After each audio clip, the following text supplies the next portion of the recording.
Napakalaki ng damage na natamo sa Yemen, bunsod ng napakalaking airstrike na isinagawa ng Israel sa lugar na kontrolado ng Houthis. Nag-shutdown maging ang airport ng Sanaa. May panibagong pahayag ang pamunuan ng Houthi at kinukontra na nito ang una nilang sinabi na kinumpirma ni President Donald Trump na nagkaroon ng deal ang Yemen o Houthis ng Yemen sa United States of America. Pero pinaratangan ng Houthi ang United States of America na sila daw ang nagbabago at sila ay firm pa rin daw ang kanilang desisyon. Hindi rin daw nila titigilan ang Israel sa kanilang mga pag-atake.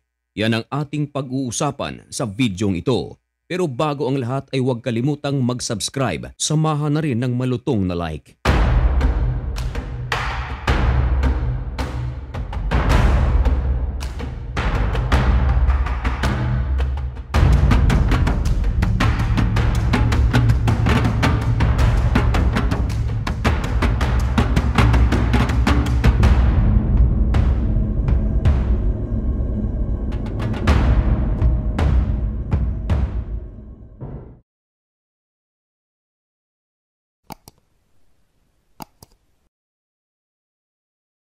Maligayang pagbabalik mga kaibigan.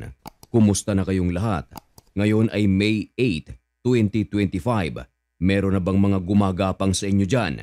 By the way, napakainit na balita at napakabago ang ating ihahatid sa inyo.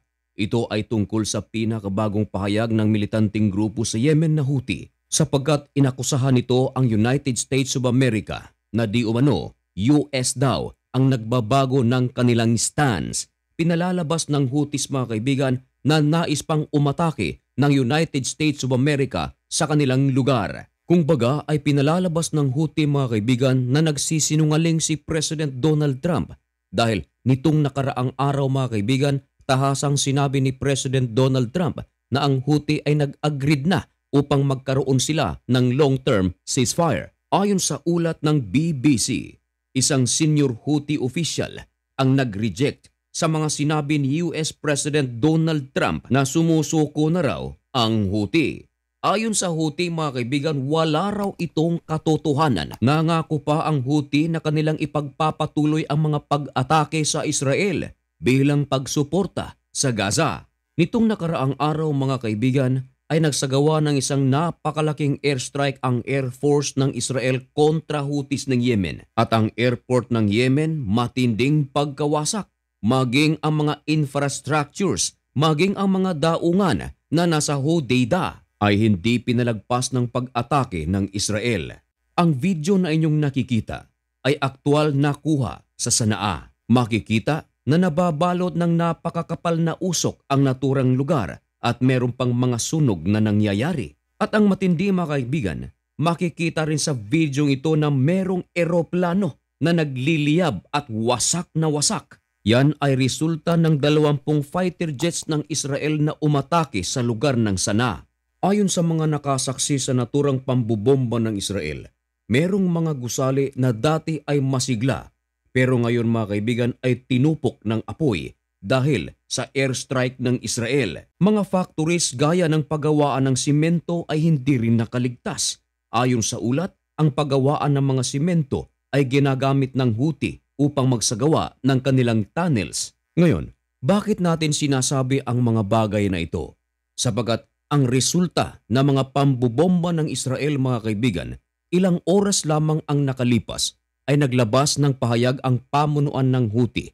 Sinasabi nito na pumapayag na sila sa sinasabi ng United States of America at ito yung matagal ng request ni President Donald Trump sa Houthi na hindi na ito magsasagawa ng mga pag-atake pa sa mga barko na dumadaan sa Red Sea at sa Gulf of Aden. At pinatotohanan pa ng mediator ng Oman na ang US at ang Houthi ay nag-agreed. Past tense pa nga ang ginamit mga kaibigan na ayon dito na hindi na raw sila magsasagawa ng pag-atake ng magkabilang panig. Ang ibig sabihin nito ayon sa Oman, hindi na raw aatake ang United States of America sa Houthis. Ganon din ang kampo ng Houthi. Hindi na raw sila aatake sa United States of America, particular sa mga aircraft carrier nito at iba pa. Pero ngayon mga kaibigan, napakalaking problema ito sapagkat tila nagbabago ang posisyon ng Houthi. Ngayon, nagsalita naman ang Israel tungkol sa mga bagong pahayag ng Houthi. Ayon sa Israel, if Houthi wants war, we will bring it to their doorstep. Nako, matinding gulo ito mga kaibigan sapagkat sa mga pahayag ng Israel, maliwanag ito na isang banta. Lalo na sinabi ng Houthi na hindi sila hihinto sa kanilang pag-atake sa Israel. Dagdag pa ng Houthi ay hindi raw sila natatakot sa mga warship ng Western countries na nasa Red Sea at sa Gulf of Aden. Sinabi pa ng Houthi mga kaibigan na kapag umataking muli ang United States of America sa kanila, ay hindi raw sila magdadalawang isip na kanilang aatakihin ang mga aircraft carrier ng Amerika. At sinabi rin ng Houthi mga kaibigan na kahapon, May 7 ay nagsagawa raw sila ng drone strike sa Israel. Ganti raw nila ito sa ginawang airstrike ng Israel nitong nakaraang araw sa kanila. Pero ayon sa ulat ng Israel ay walang napaulat na casualties sa naturang drone strike ng Houthi, sapagat ang mga ito ay na-intercept daw ng kanilang air defense system. Samantala, ayon sa ulat ng The Times of Israel, na ang naturang airstrike ng Israel sa Houthis ng Yemen, particular sa airport ng Sana'a, ang damage nito ay umaabot sa $500 million. Napakalaking halaga nito mga kaibigan, hindi pa kasama riyan ang mga infrastructures na pag-aari ng Houthi at iba pang mga operations nito sa Hodeidah. At ang airport damage na ito ay isinagawa mga kaibigan sa pangalawang pag-atake ng Israel sa Houthis sapagat nagkandak kasi ng 2 araw na pag-atake ang Israel sa Houthis kasama ng nawasak mga kaibigan ang 3 airplanes ng Yemeni Airways. Sa kabuuan mga kaibigan, umabot ng 6 na mga eroplano ang nawasak ng airstrike ng Israel. Ayon sa gobyerno ng Yemen, mangangailangan ito ng malaking budget at mahabang panahon upang kanilang ma-restore ang operation ng kanilang airport. Ayon sa spokesman ng Houthi Health Ministry na si Anis Al-Isbahi, na dahil sa sira ang kanilang airport, dadami ang numbers ng mga tao na nagsasuffer sa kanilang mga sakit sapagat hindi sila makapagsasagawa ng pag-travel abroad para sa treatment nito. Hirap din daw silang tumanggap ng mga medical supplies sapagat walang malalandingan. Kaya ayon sa kanila ay maghahanap sila ng mga alternatibong paraan.